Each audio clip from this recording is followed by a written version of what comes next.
Welcome to the Deep Dive, the place where we really try to cut through the noise and deliver the most essential knowledge from, well, the latest research directly to you. Yeah, getting right to the core of it. Exactly.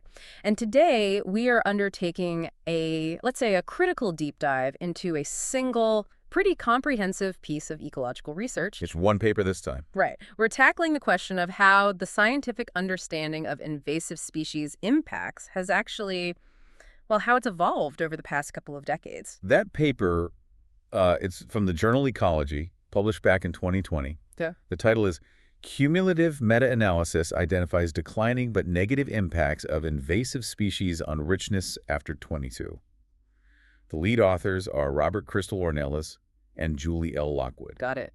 And their mission really was to go beyond just, summarizing studies that were already out there. Right, not just another average. Exactly. They wanted to track the cumulative evidence base, specifically looking at one of the most, maybe the most fundamental relationship in invasion ecology. The link between an invasive species showing up in a place and a subsequent decline in the local native species richness. How many native species disappear, basically? Okay. So it's a deep dive into the science of the science itself, if that makes sense, how our knowledge builds up. Okay, let's unpack this. Because when we talk about invasive species, the narrative is often, well, it's immediate, catastrophic biodiversity loss, right? Yeah, the sort of ecological villains. Exactly. They're painted as these major drivers of ecosystem change, causing species declines. And while we generally accept the impact as negative, Sure. the size of that impact, the actual percentage of native richness lost, that's where things seem to get a bit contentious, or at least debated. Precisely. And for a long time, ecological meta-analyses, those big studies that lump everything together, Yeah. they've given us snapshots. Confirming the negative trend, usually. Usually, yeah. But what they rarely consider is time. How does the perceived magnitude, the size of that impact, actually change as more and more research gets published over the years? Ah, okay. And that leads us right to the core idea they were testing for in this paper, doesn't it? The decline effect. The decline effect, Yeah. exactly. It's a known phenomenon, actually, across lots of scientific fields, Okay. not just ecology. Oh, yeah. It's this tendency where the first pioneering publications on a new topic, they often report really, really large effect sizes. The most dramatic results grab headlines. Makes sense. But then, as more research piles up, as the field matures, later publications tend to report smaller, maybe more moderate effects. Okay. The average comes down. Why does that happen? Is it just hype fading? Well, it could be a few things. Early studies might focus on the most extreme examples, the worst invasions in the most sensitive places. Or there could be a bias towards publishing strong, novel results initially. If you find a massive impact, that's big news. Right. So this paper is essentially asking, has invasion ecology seen this happen? Mm-hmm. Did we start with inflated estimates of impact? So for you listening, the goal here isn't just confirming invaders reduce richness.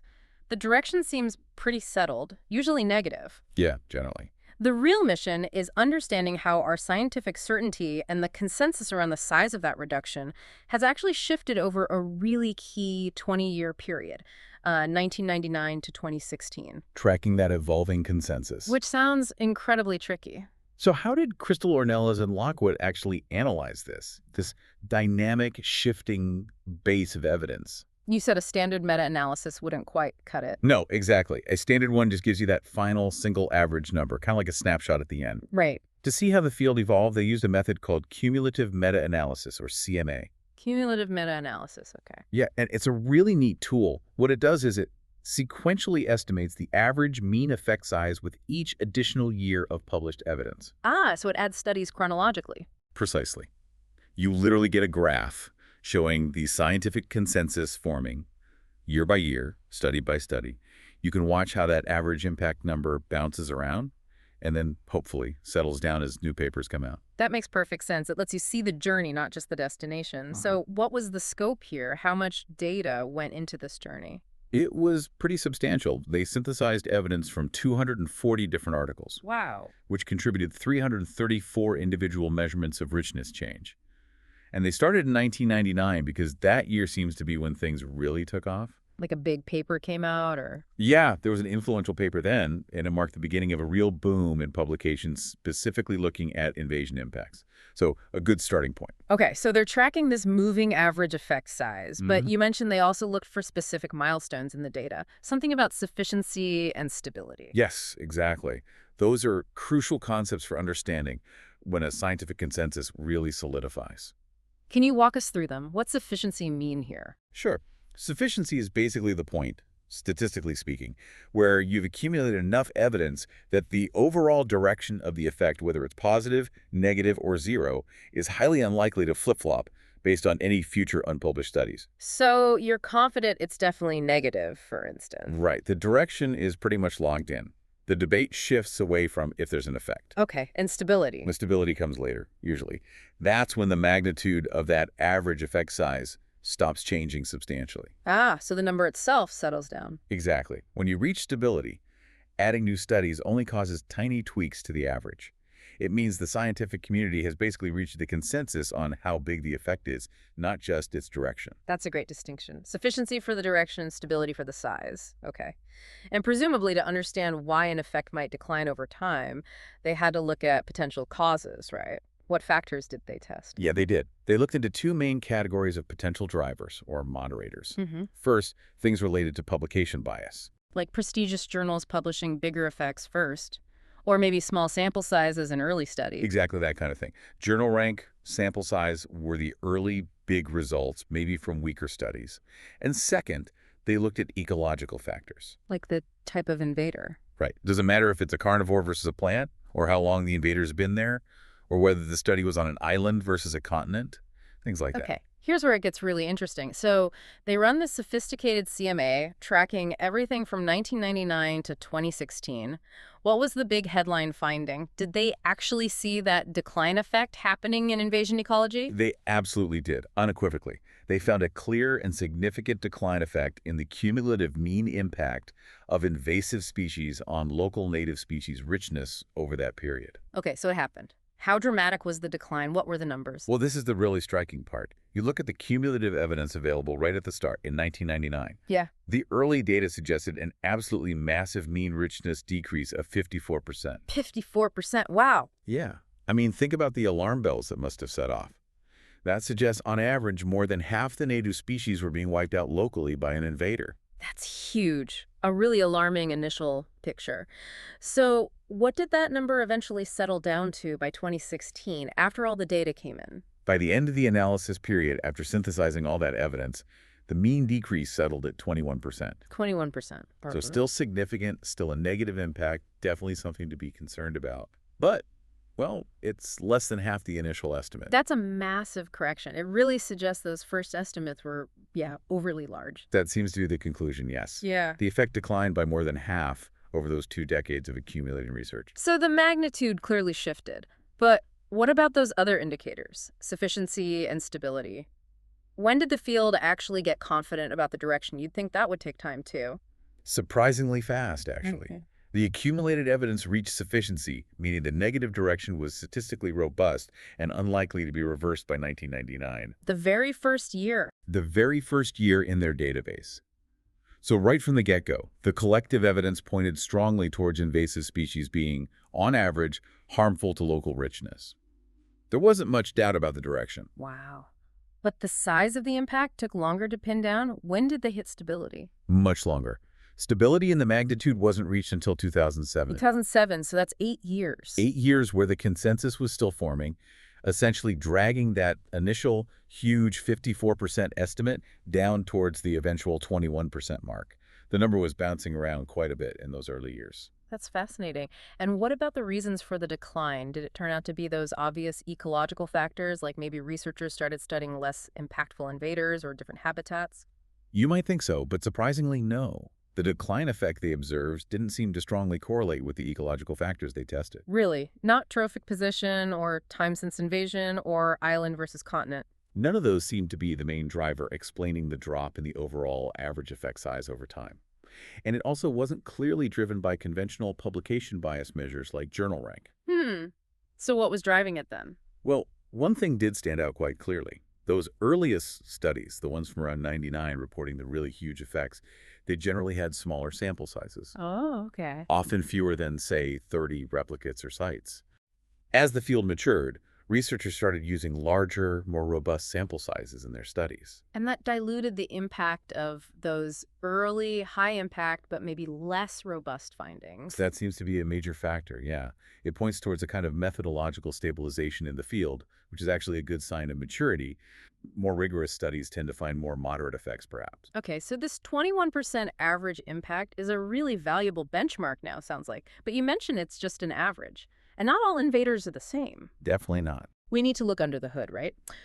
Which specific groups of invasive species are actually driving this overall 21% consensus? And are there groups that tell a different story? Absolutely. When you break it down by taxonomic group, you see some really clear divisions. Okay. The groups that showed that same decline pattern, starting high, then moderating, but still ended up with a stable, sufficient negative impact, those are primarily trees, insects, and herbaceous plants. So invasive plants and insects are the main culprits behind that overall negative average. They seem to be the ones where the evidence is strongest and most consistent, yes.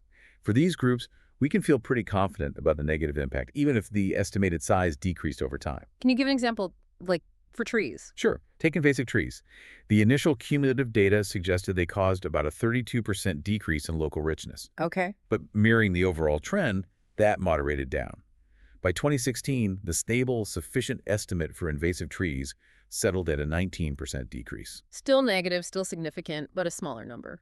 Exactly. Yeah. It suggests the scientific effort put into studying invasive trees has kind of paid off. I had a pretty solid, stable number for their average impact now. Sufficiency was reached back in 2001, stability in 2007 for them. Right. Now, what about the groups where things are maybe less clear-cut, where the certainty is still evolving, or maybe the findings even challenge that overall negative story? Well, the invasive insects are a really interesting case. They buck the trend a bit. How so? Early reports on invasive insects were actually really mixed. Some studies found negative impacts, others didn't. So initially, the cumulative average effect size for insects was non-significant, close to zero. Oh, okay, so they didn't start high. No. But then, as more evidence came in specifically on insects, their estimated effect size didn't moderate downwards like the others. It actually grew, and grew strongly. It got worse over time. The estimated impact did, yeah. By 2016, the cumulative evidence pointed to a really sharp 41% mean decrease in native richness caused by invasive insects. 41%. That's huge. That's nearly double the overall average of 21%. It is. It's a massive impact. And critically, unlike trees or herbaceous plants, the effect size for insects has not yet reached stability. Meaning that 41% number could still change significantly? It could. It suggests the scientific consensus on just how bad invasive insects are, on average, is still potentially building. That number might go up or down as more studies come in.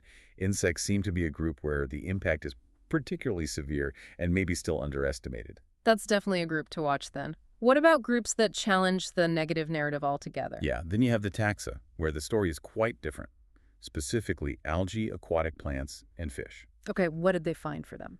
When the authors aggregated all the studies looking at these groups, invasive algae, aquatic plants, and fish, the cumulative mean effect size, by 2016 did not significantly differ from zero. Wow. So on average, based on 2 decades of research, the evidence doesn't show that these groups significantly drive down local native species richness. That's what the cumulative finding suggests. For those groups lumped together, yes. Now, that doesn't mean they aren't having other kinds of impacts, right? Yeah. They might still mess up nutrient cycles or food webs. Sure, ecosystem function stuff. Exactly. But purely in terms of the number of local species present, the richness, the data averaged across all studies for these groups, doesn't show a significant negative hit. Is the data solid for them, though? Like, sufficient and stable? That's a key caveat.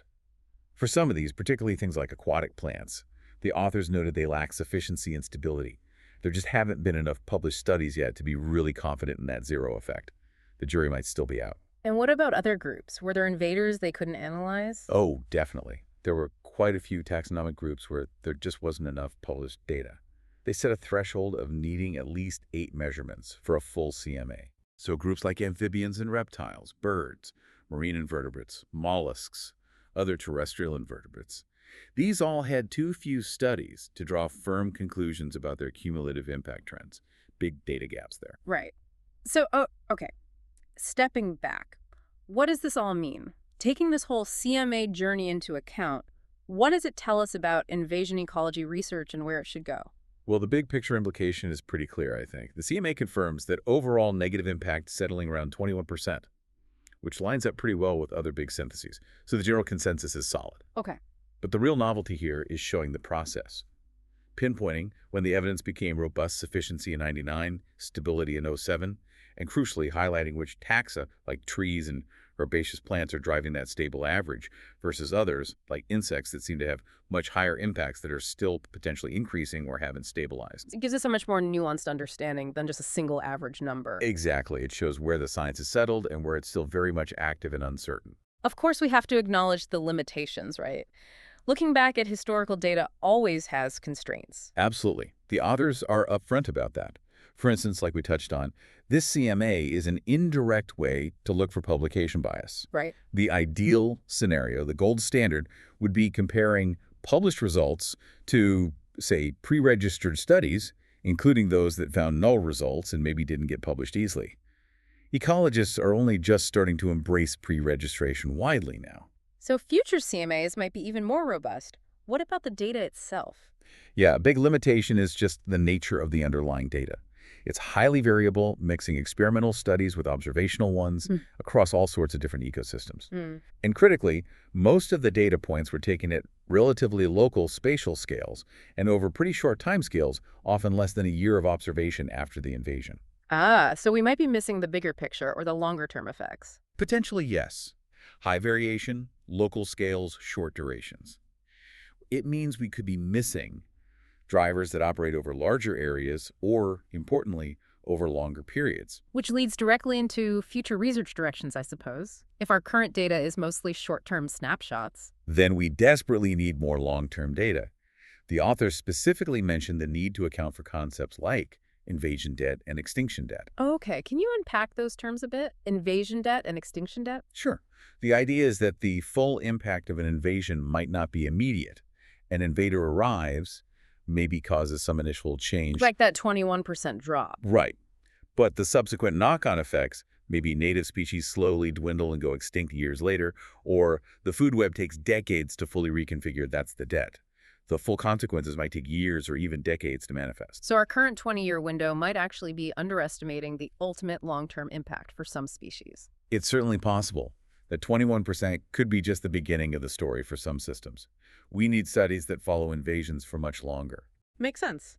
What other future directions did they suggest? They also highlighted the need to look more closely at how impacts ripple through different trophic positions over time. Instead of just averaging herbivores and carnivores together. Exactly. Yeah. Lumping them might hide a situation where, say, an invasive predator is having a catastrophic effect, even if the overall average impact seems moderate. We need more nuanced food web level analyses. And finally, it sounds like the paper is also kind of a call to action for ecologists themselves, isn't it? Very much so. They strongly advocate for ecologists to get better at pre-registering their studies, saying what they plan to do, and measure before they do it. To reduce bias. Yeah, and to make null findings more visible. And they push for creating centralized databases of impact evidence. Imagine how much easier and more powerful future syntheses like the CMA would be if all the data was standardized and accessible in one place. That would be a game changer for the field, I bet. Absolutely. It would allow for a much clearer, more objective picture as the evidence base continues to grow. Okay, so that brings us back to the core finding, really. While those initial scientific alarm bells were ringing super loudly, suggesting a massive 54% richness decrease. Yeah, really loud. The long-term cumulative evidence, gathered over 2 decades, has settled on a more moderate but still very significant and stable impact.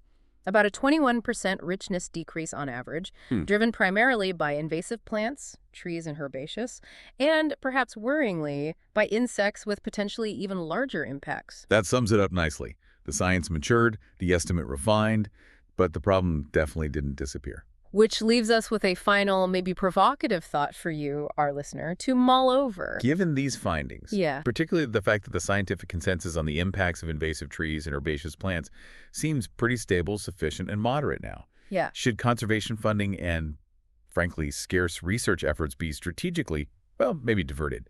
Diverted away from continuing to document those well-established impacts. And to focus instead on Focused instead on the groups where the evidence is still lacking. Those taxonomic groups like mollusks or marine invertebrates or terrestrial invertebrates where we saw those big data gaps. Or maybe even on insects where the impact seems huge but hasn't stabilized. Should we prioritize finding out the true average impact for those groups where, right now, it remains largely unknown or uncertain? a really important question about resource allocation, guided by this kind of cumulative evidence and scientific maturity, something to definitely think about. You now have a deep, informed understanding of how cumulative evidence shapes our knowledge of invasive species' impacts on richness. Hopefully a clearer picture of the science behind the headlines. We'll see you next time on The Deep Dive.